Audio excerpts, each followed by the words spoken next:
Welcome to Mindset Talk with me, host Jabu Zwane. Thank you so much for tuning in. I hope that you are having a wonderful day. It's always such a great pleasure to have people just being out there, watching, listening, receiving. And today, I'm so excited.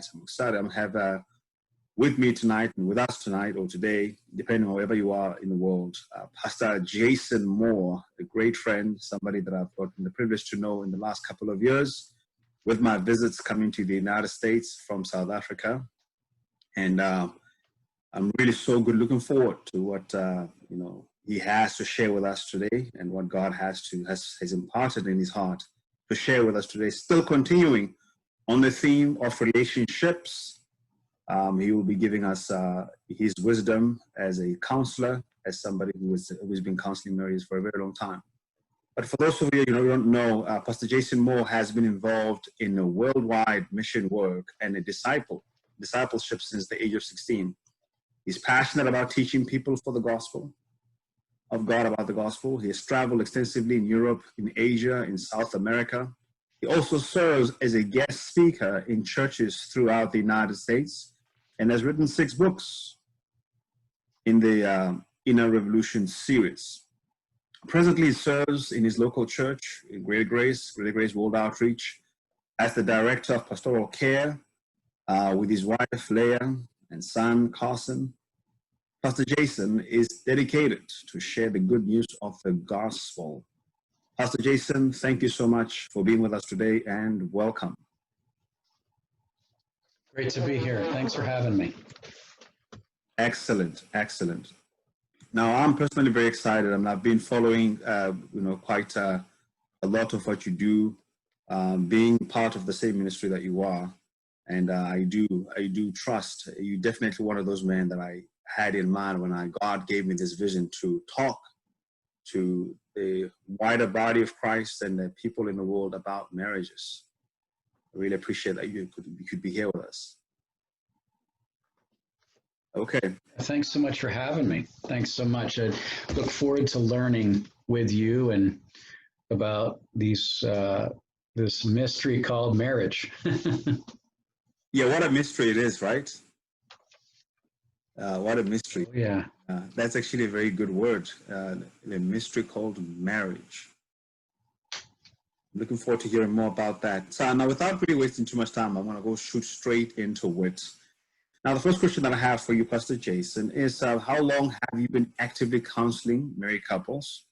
And what is the diversity as far as nationality, ethnicity, and culture? That's a great question. I mean, I've been doing this for a little over 20 years, and I feel like every time I sit with a couple or an individual, I'm always learning their story.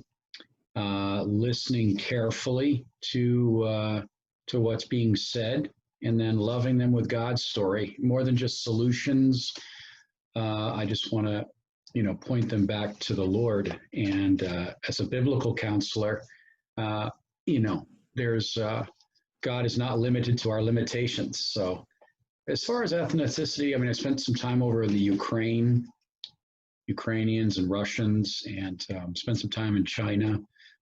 So, people are the same all around the world in one sense, just another language, same needs of the heart, to be loved, to belong, to have significance. And marriage and relationships in general can be a real struggle, and it can be a real blessing and just a lot of work. Love is messy. Love looks forward, and helping people tune in to be loved by God first, So I always feel like I'm in a learning place, Well, that's fantastic. I mean, I like it that you are using that word, learning. That's quite interesting for a counselor to say that, because one would simply think that as a marriage counselor and as a pastor that you give people answers. So would you just mind just maybe a little bit expanding a bit on that element of learning, even as somebody who's supposed to be giving solutions to people's problems, in a sense? Yeah, I mean, there are patterns of thinkings, patterns of actions, patterns of ways of implementation.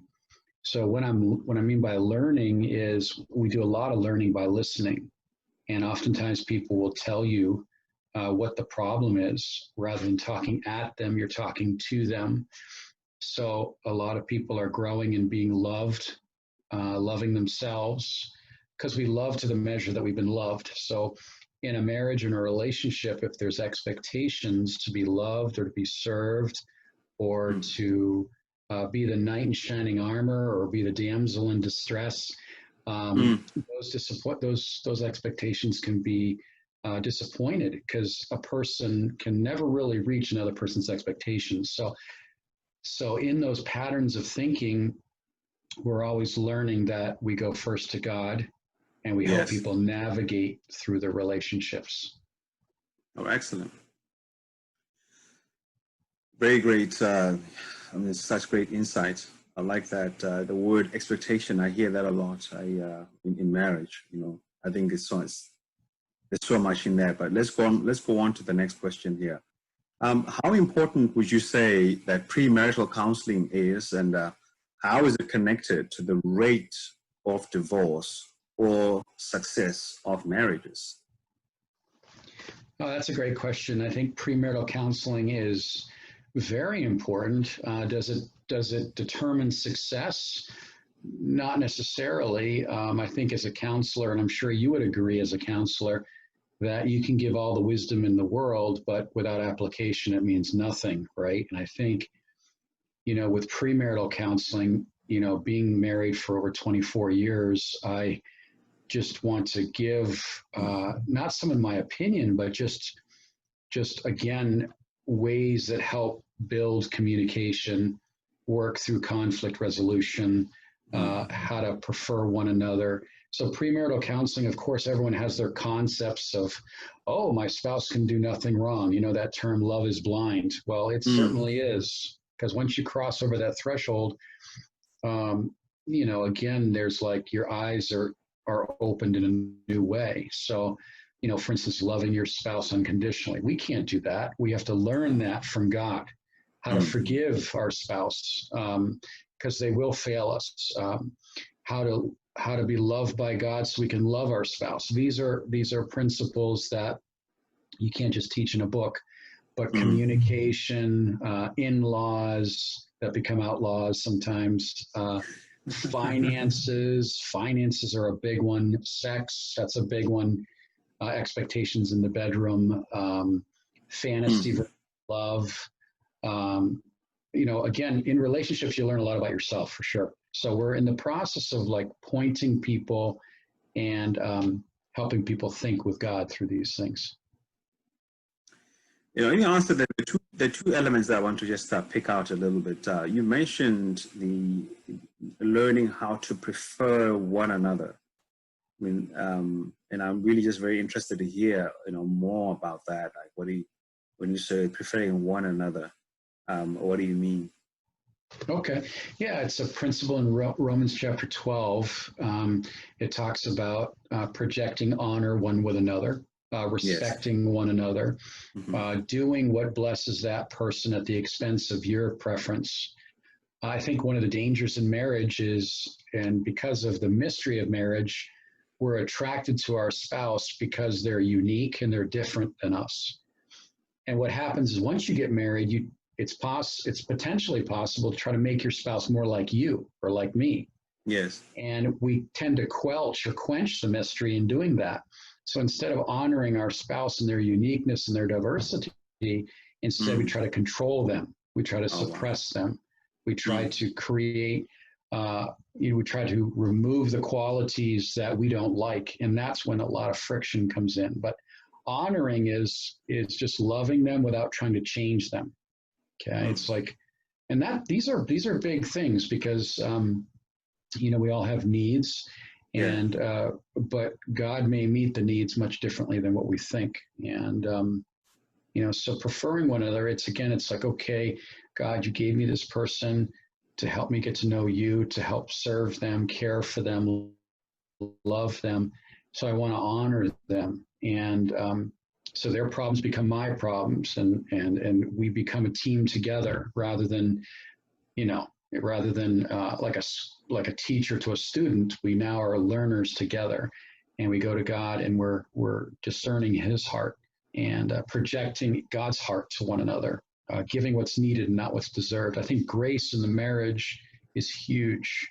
Grace, grace, grace. Like, that doesn't mean we live in denial. That doesn't mean we live in procrastination. It just means that person desperately needs to have God's heart expressed to them, even when we don't feel like it, or even if we're disappointed. Excellent. You like that element, especially when you're talking about grace, the importance of grace as I suppose as a motivation for preferring a person, and not trying to change them, not trying to suppress them, but accepting them for who they are and loving them for who they are. I really enjoy that. And then the other element I wanted to talk about is the element of finances. I mean, that's a topical issue, right? It's a hot issue. Why, for you as a counselor, do you think that as part of premarital counseling, it has to be covered?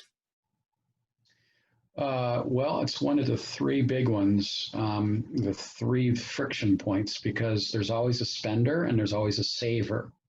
Someone that has scarcity thinking, maybe something in their past where they have gone through a financial hardship, and now they hold on to their money very tightly. And they actually get angry if they can't be in control. You know, the old principle, if I'm in control, therefore I am. And that's one of the greatest myths, because we don't control anything. We can certainly control how we respond, but we can't control what happens to us. But in finances, you have the scarcity thinker, which is like, what I have is not enough, therefore I have to hold on to it. Or the abundant thinker, I can have very little, but I'm happy and satisfied with what I have, because money is a terrible master, but a very good servant. So budgeting, comparing goals, having a vision together, like my wife and I have a vision map. We save our money for certain projects, and we task our money rather than our money being a taskmaster on us. Living within your means. There's so much, because, gosh, I mean, we've been on the other side of this where, one spouse might be super angry when he learns, that his wife spent X amount of dollars on an outfit. It's like, now we can't pay our rent, that kind of thing. Or, 32 pairs of shoes, and now you get a 33rd pair of shoes. It's like living within your means means you're walking together, agreed, and spending based on your value system. Wow, I like that point that you mentioned there, that we tasking your money rather than having the money being your master. That's wow.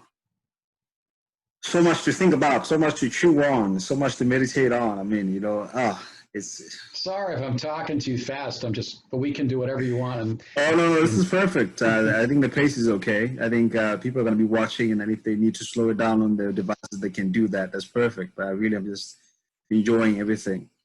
And yes, I mean, oh wow, it's going. We're hitting some big ones there, as you mentioned. Well, saving, right? Could I say something about saving? Yeah, please do.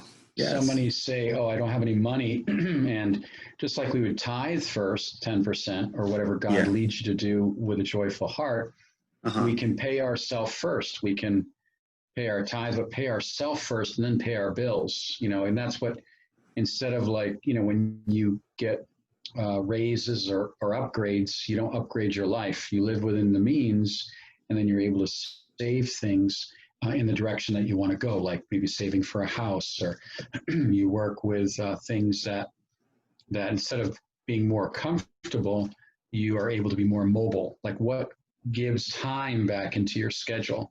That's, I think, one of the greatest commodities is not money, but it's time.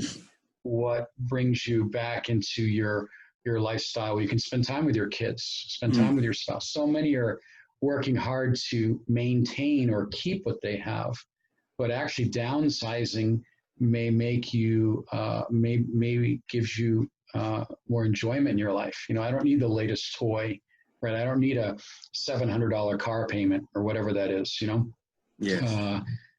But maybe I have a lesser thing and it puts time back into my life. Oh, That's more important to me than anything. excellent. Excellent. Really appreciate that. The next question I want to find out from you, Pastor Jason, is that do you think there's a need for postmarital counseling in the first 2 to 3 years of marriage? And if so, how many during the first year of marriage? The reason why I'm just mentioning that is because, so many people have intimated their difficulties in the first year of marriage. Now, when you please extend your answer into whether, whether would you think that the postmarital counseling, we should only do that when there's a problem, or is it be some kind of a way of inducting couples into the marriage? That's a good question. I think marriage is a personal investment. You get what you put into it. So I think postmarital counseling is valuable. You're learning each other.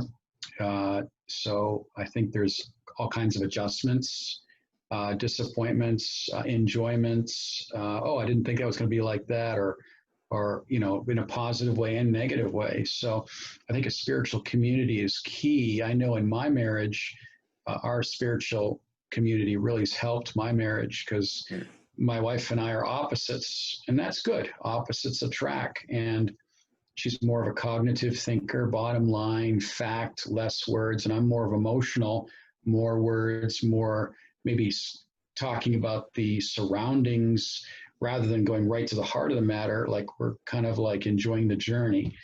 And so over the years, we're learning how to come together. So postmarital is valuable. I think problems just kind of are the end result of differences in people's lives, but those differences can be strengths as long as we work together and not treat each other as the enemy. Wow, I like, especially mentioning now about the differences being strengths as opposed to treating each other, working together as opposed to treating each other as enemies. What would be? I mean, of course, you've mentioned the example between your wife and yourself. As far as your experience is concerned, what would be? Are there any specific areas also that you can think about that would typically be sticking issues of contention? Yeah, I mean, several things. Maybe one's an introvert and the other one's an extrovert. So to the introvert, little is more. But to the extrovert, more is more. So again, not trying to change each other, but just accepting each other, loving each other, giving each other space, or this everything speaks. So it's like the little things done with great love have great impact. So Mother Teresa said that it's like just capitalizing on just serving one another. And we can think about communication. Some words are triggers, positive and negative.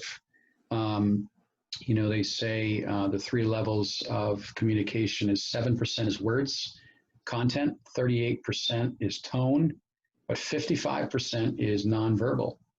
So we can be saying something, but the message could be missed. So it's just learning each other, slowing it down, and taking the time and communicating non-verbally, verbally, and with our tone.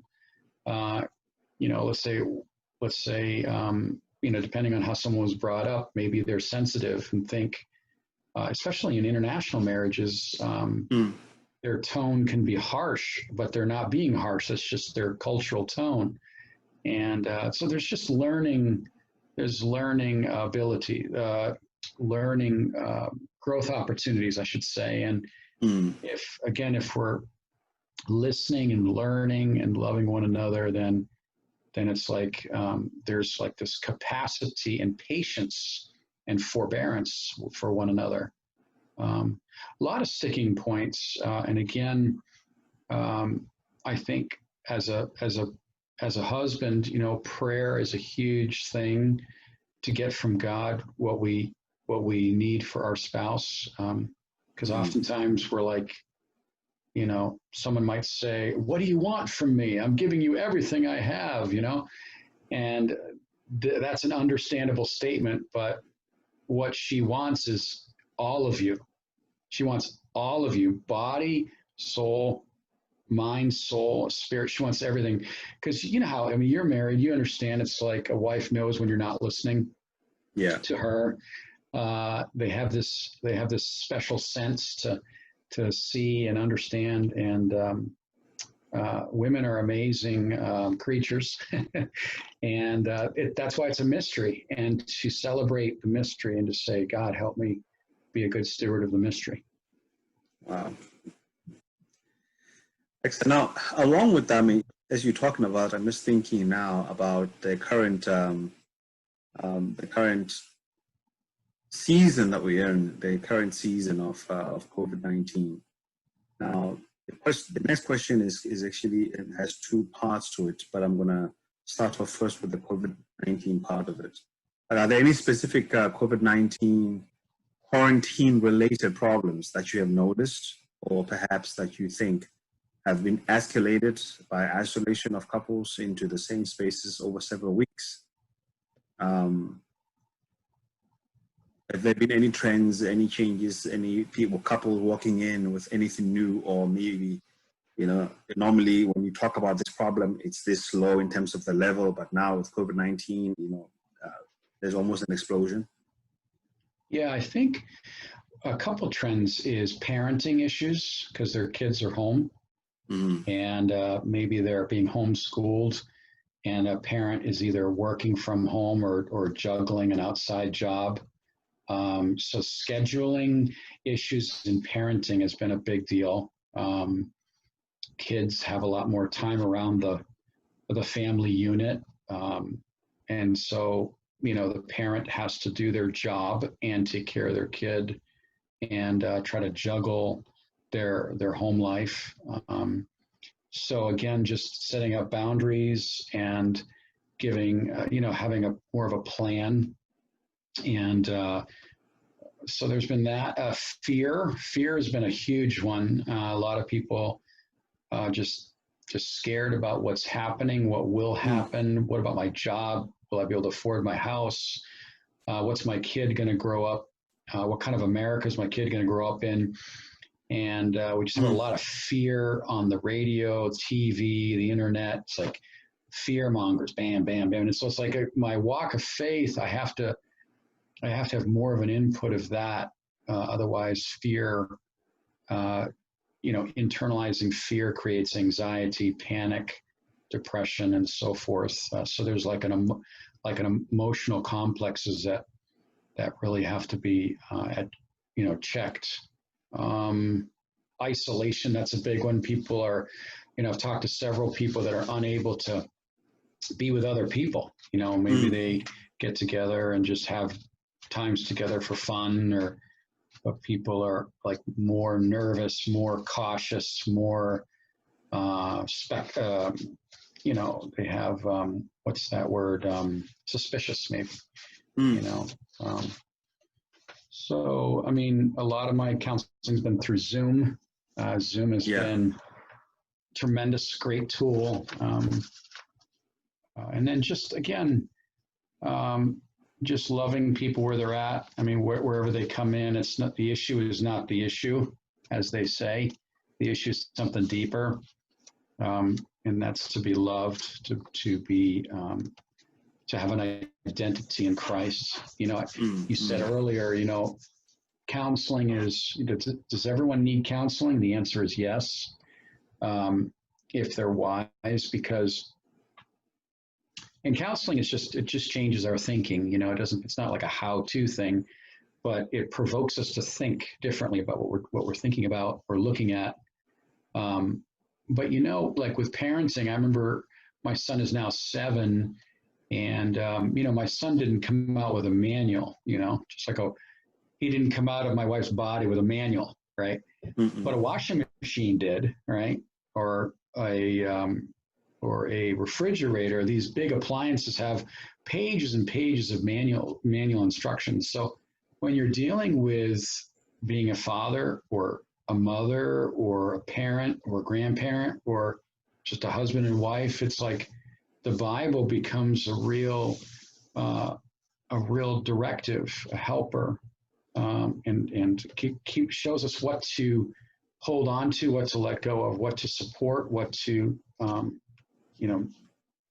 not support, these kind of things. So like a doctor, right? Yes. Doctor goes to school for 12 years or something, he's mastering his profession, but so few husbands know how to lead their wives or know how to lead through a conflict resolution. Yeah, so we're always learning these things. So the long answer there. No, that's perfect. I mean, yeah, it's perfect. It is a complicated question, so I would expect that it would need to be long. And along with that as well, now, Pastor Jason, let's see. Of course, this is probably an unfair question, but what would you say are the top 5 marital problems in terms of your experience and your? Well, the top 5. I wrote a couple of them down. Communication is a big one. Yeah. Like I love this book, The 5 Love Languages. Yes. It's a great tool. Oftentimes people talk and operate the way they want to be talked to and loved. Respect versus attention. The man wants to be respected and honored while the woman wants to be cherished and have the attention. So communication's a big one. Oftentimes we can be speaking Greek and the other person's just not understanding. So there needs to be a real, I think, listening, learning, and tuning into what that person, what our spouse is interested in, celebrating what they're interested in, learning how they are thinking. Yeah. Rather than demanding my way or the highway, I want to learn a way so that we can move together. I think in-laws, that's another big one. In-laws that become outlaws. What I mean by that is they want to meddle. They want to instruct, typically the man, how to lead their daughter. With parenting, it's such a sacred call, but parenting does stop and turn into coaching after the loved one has left their home. Parenting turns into coaching. And I think sometimes that transition can be a hard one for parents that have held on to their baby. They'll always be their baby, until they're forever. That's my baby, and I get it. So in-laws, just having boundaries there.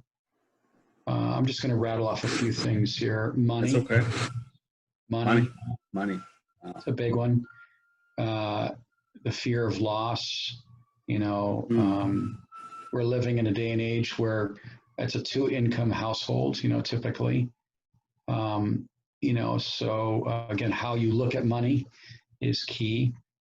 And I know in my marriage, we would pray every week and just look over the budget, and that helped me not fear or worry about finances, but have more of a plan.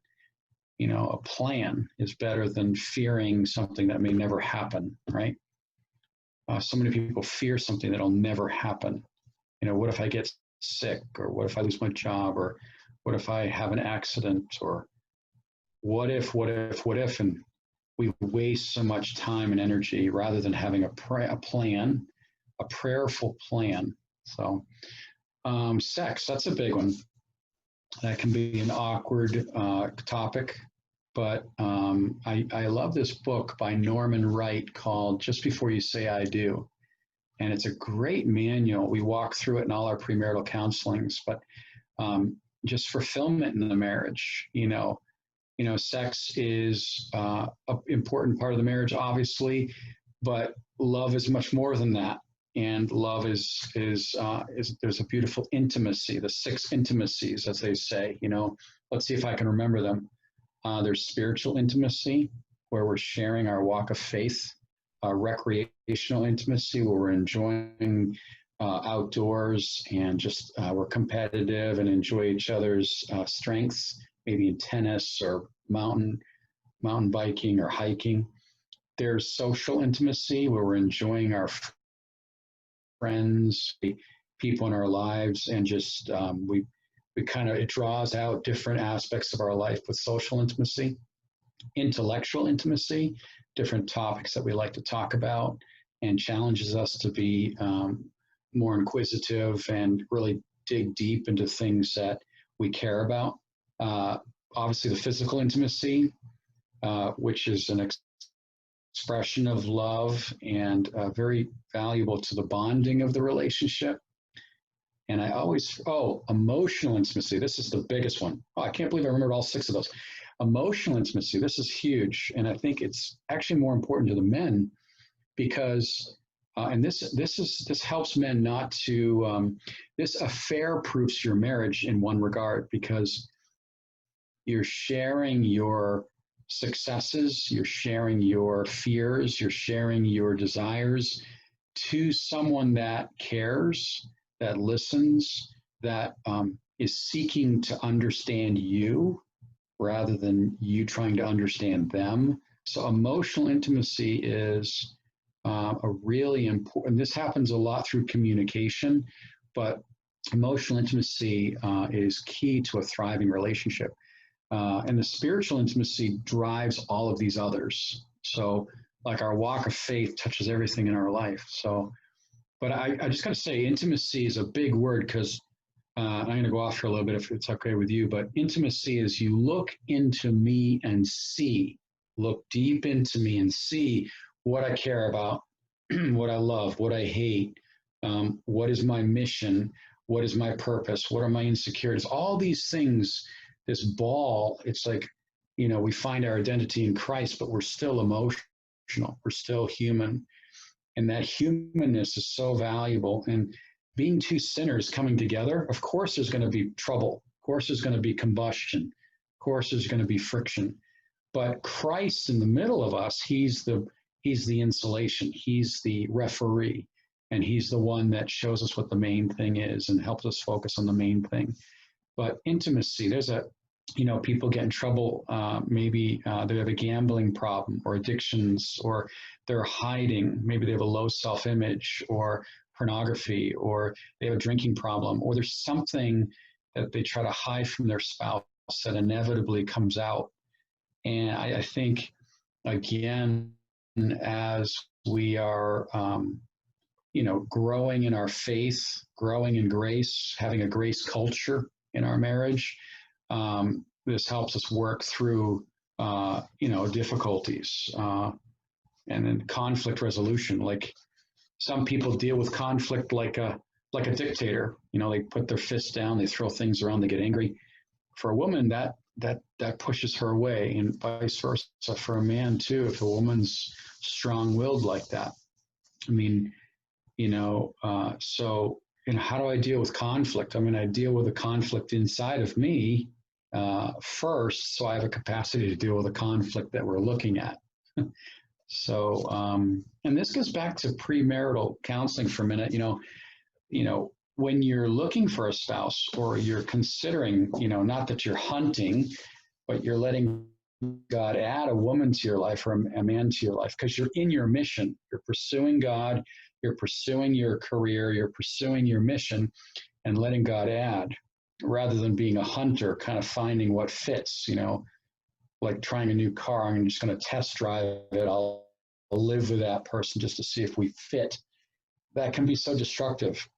But again, when you're, you know, some things I always ask the man is, you know, I was saying, you know, can she follow your lead? Does she respect your view? Is she someone that is interested and celebratory to your values? And does she share the same faith as you do? Now, you know, we all have our expectations. We all have our Romeo and Juliet. You know, my Romeo is going to be like this, and my Juliet's going to look like this. And I always challenge men, because it's so funny. I say this to men, they have this huge list of what they want in a woman. And I get it, you know, we all had that, right? But I always tell the men, I said, okay, you know, I see your 15 points here, but what's the woman going to get? I always ask them, what kind of woman or what kind of man are you going to be for your wife? You know, and that usually shuts them up a little bit. Like, and I get it. I'm the same way, but you know, I want to be someone that is, yes, a provider, a protector, but also someone that leads, right? Someone that is gentle, and someone that's gonna just, she's gonna be my world, right? And so anyway, so in premarital, I think we don't know what we need. I remember proposing to my wife 24 years ago, and it's like I had an idea of what I needed. No, I'm sorry.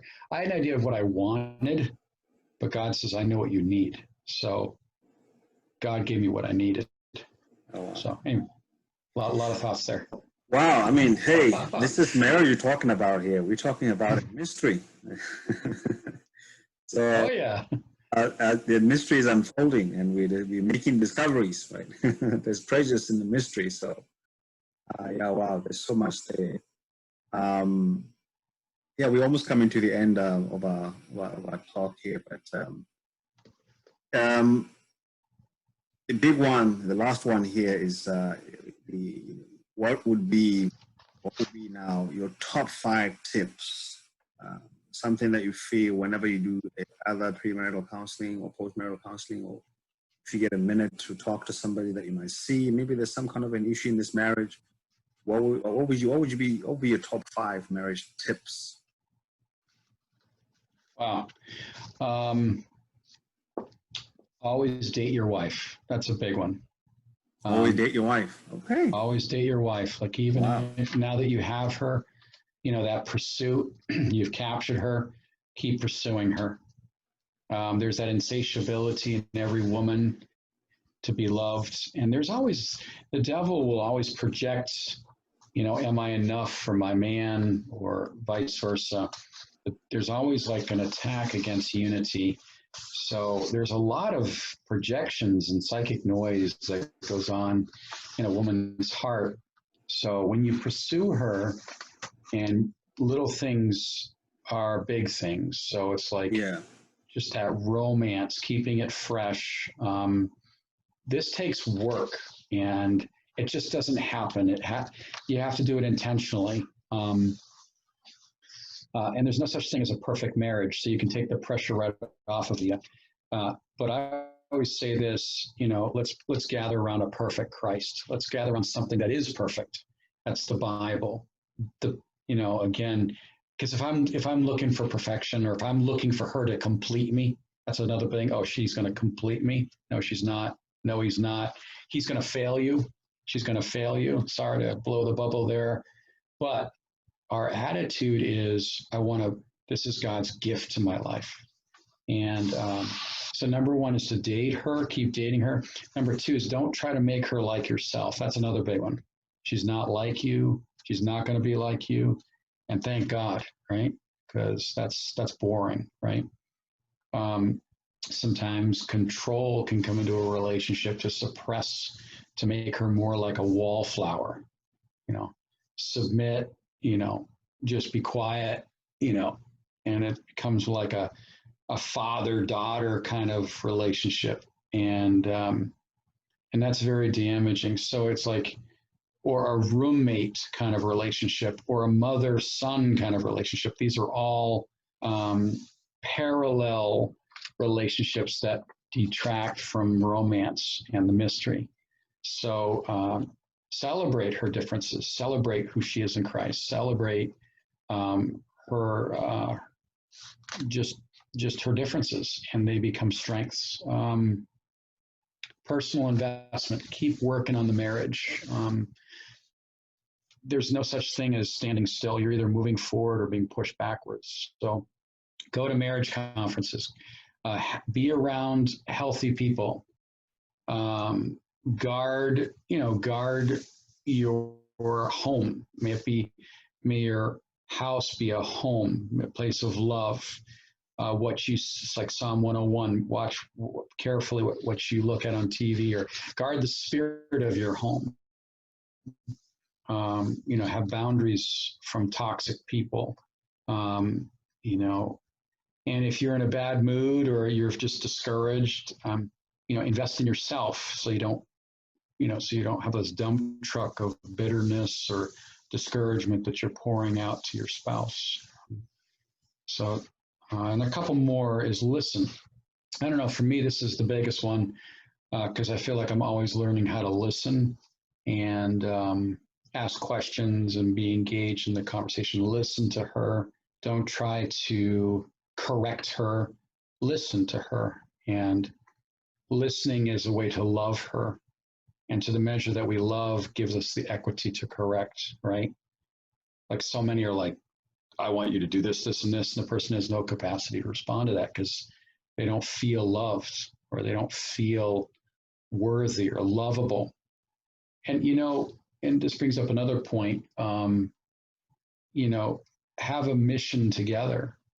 Have something that you're doing together that's greater than yourselves. So important.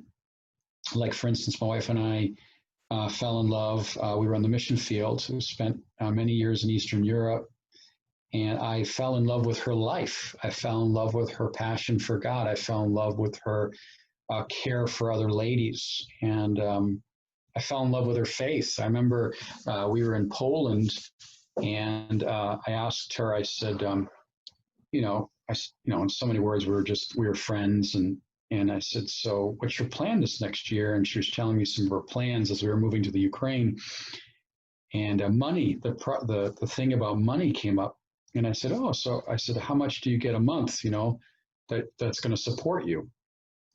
And she gave me this figure that was so low, like, I think it was like $40 a month or something. And I said, how on earth are you going to survive on $40 a month? And I was like so worried about her. And she was just like, you know what? God's going to take care of me.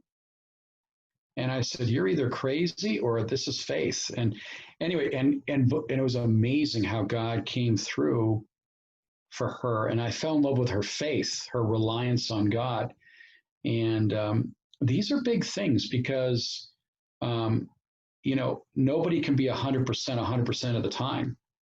And, they say in a marriage, you marry 7 different people. And what that means is, right, oh, wow.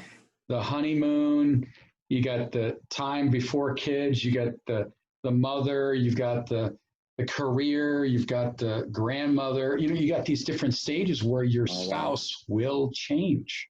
Mm-hmm. And if you're still trying to relate to your wife based on the honeymoon phase, that may not work all the time like that. So it's like you grow together, you love together, but your mission keeps you together, walking before God, and you become like a kingdom couple. And your life is more than just yourselves, like people that always have to be together. It's like two ticks. It's like, 2 ticks on each other doesn't do much, but they need like a deer. They need like a beast or something to feed off. We need like a mission so that we're not inward, but we're upward and outward. And I think a lot of couples need a mission in their marriage to help keep things objective. And then lastly, I don't know, I'm sorry, I hope I'm not going too long. No, keep going, please. Yeah, leading each other like a guy. You ever seen people with a dog, the dog either leads them, and there you are, my wife and I were walking not long ago in our neighborhood, and this small person had this huge Great Dane, this ginormous dog. I mean, she could have rode the dog. That's how big this dog was, and how in proportion to how small she was. And I think in marriage, like, guys can submit to their wives, and that can be an unhealthy balance. Rather than leading their wives, they're being led by their wives. And I would just say, like, we can lead our wives with gentleness, kindness, firmness, and with clarity. Like sometimes, and don't take this the wrong way, a large dog needs the right kind of collar so that they know who's in command. Like an alpha dog needs an owner that's in command. But with a strong-willed woman, she doesn't need a dictator. She doesn't need someone that's like yelling or threatening. She needs someone that's firm and confident and gently leading her forward and not second guessing himself, but being kind but firm. And I think this has been the toughest lesson for me. My wife's very capable. She's a leader. She's incredibly gifted. And it took me a while, and I'm still learning it, how to lead her beyond herself, how to lead her. Maybe she's having a bad day, or maybe I'm having a bad day and I'm kind of stewing in my stuff. How to be led out of that, how to go to truth, how to have a different perspective, and to help lead one another, to reinforce the new man, to reinforce the right self-image, body image. A lot of beautiful people, it's amazing. A lot of beautiful people struggle with body image or security issues because their identity is in themselves. The successful person is seeking for approval when actually God's approved them already. And just tapping into that identity brings in security in the relationship. So men leading their wives. So that requires on our part forethought, prayer, definition, good communication, or clear communication. For instance, when someone's talking to me, I like to kind of repeat back to them what they're saying so they can actually hear what they're saying. Because sometimes we hear it and we're already filtering it and changing it in our minds. And so, communication, talking, sharing is so key in leadership, And leadership is, as you know, it's like a giraffe. You're seeing further down the road than everybody else, and you're speaking what will be before it happens. So preparation of the heart, preparation of the mind, and having lots of joy, right? Joy in the marriage. It's like sometimes we can be so serious, we can crack. Life is difficult, challenging, stressful, and we want to just have the joy of the Lord be our strength, right? Yeah. Just a couple things. That's amazing. I mean, I like the part when you say about a lot of joy. I was just thinking about it since I've been in the States now for the last 4 months. I'm kind of missing back home, and I'm missing my wife. And one of the things that I was thinking about it the other day, is just getting into the car and going to McDonald's, and then in the cup holder in my car, you get in the coins and just buying that plain ice cream together. Yeah. We just go through a drive-through and get that ice cream on a Sunday afternoon. And it's like the most beautiful thing, just driving through quiet roads and you're just having this cheap ice cream. And I was just thinking about that, as you're talking about the seriousness, that sometimes a simple moment like that can reveal so much about the love and just the kind of friendship that you build together. But then at the very same time, you could be at some fancy restaurant going to pay, in terms of US dollar, your term, maybe like an $80 meal together. But there is just this coldness at the table because that intimacy, the aspect that you mentioned are not even there. Yeah. It just made me think about that. Yeah, and you're discovering each other. Like like that is a beautiful illustration of just celebrating the moments. You're discovering each other. And I was joking with my 7-year-old son the other day. I said, Carson, listen, fall in love with a woman that can cook. That's important. I'm kind of being joking here, but yeah. But we were just talking because Carson loves to eat. My son has eaten us out of house and home. I said, boy, you're gonna have to fall in love with a girl that can really cook, But Pastor Giovanni, just to say, there's warfare in marriage. The devil doesn't like someone that, when there's unity, walking together with a kingdom purpose. So I think having a spiritual community, having a mission in your marriage, really having an attitude of servant leader, and then just when you need help, ask for help. There'll be seasons when you'll be tested to the very end of yourself, and ask for help. reach out. There's nothing wrong. Some people say, oh, it's the survival of the fittest. I'm going to just grin and bear it. But, it's actually it's the broken that survive. And I just wrote a book called Beautifully Broken. Yes.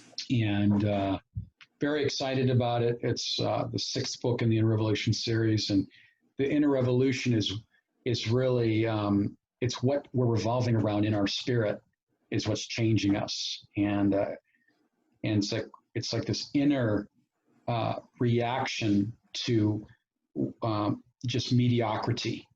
And we're like, okay, I'm going to be like the salmon. I'm going to go up the river, and I was made to go upstream. It's the same thing as a kingdom couple. We're made to be more than just our possessions, made than more than just a house, a car, couple kids. Even though the American dream can be a nightmare, actually, because we are living for our stuff, and God says, I've created you for much more than that. So it's like, again, it's not the survival of the fittest, it's the broken that will thrive. Not just survive, but they'll be thriving, because just like a mosaic, something that was whole, smashed, beyond repair. So instead of trying to fix somebody, we allow God to redesign those broken pieces of glass into something even more beautiful than it was before. And hence, God turns our difficulties into something beautiful. Wow. Yeah. And it has been such an amazing time, spending this hour or so with you. I think there's so much more that that you still have to offer, but we have unfortunately come to the end of our show. I really am so grateful that you've agreed to come and spend time with me and spend time with our audience. Now, you've mentioned that you are an author, and I've mentioned that also in the introduction. I know you're author of 6 different books. You also have a podcast running, right? Inner Revolution on, I think on Anchor.fm. But just in closing, how can people be able to get a hold of you, and which other platforms out there can people be able to connect with you on? Yeah, you mentioned the podcast, innerrevolution.us. We're having a lot of fun with this podcast. I'm new to that, so we've been doing that for the last 3 months. So that's one way. We're on Facebook, Instagram, and under Jason Moore. But jasonfmoore.com, that's my website with my books and my blogging. So jasonfmoore.com. And I would love to encourage you. Love your show. I want to have you on my podcast, because you have an amazing portion. You're a life giver, and you have just a great heart after God, and your care and love for people are evident. So I'd love to have you on the Inner Revolution cast. So it'd be great to have you. Hey, it's a date. I'll definitely put up all your details. Okay. Of the show for everybody to be able to connect directly. But you know what? As you said, it's kingdom work, right? We have to find different ways to minister to the bride of Christ, but also be creative in how we spread the gospel in the kingdom. PastorJason, thank you so much for your time once again. I do believe, by God's grace, you may be able to come back on the show, because I do have another series planned later on men, and I know that there's a subject that you're very passionate about, raising men that are accountable. So at some stage, I will definitely be in touch with you again. Yeah, I'd love that. Yeah, we just did a series on the podcast on guilt and breaking the chains of guilt, and we did one today on the way back from guilt.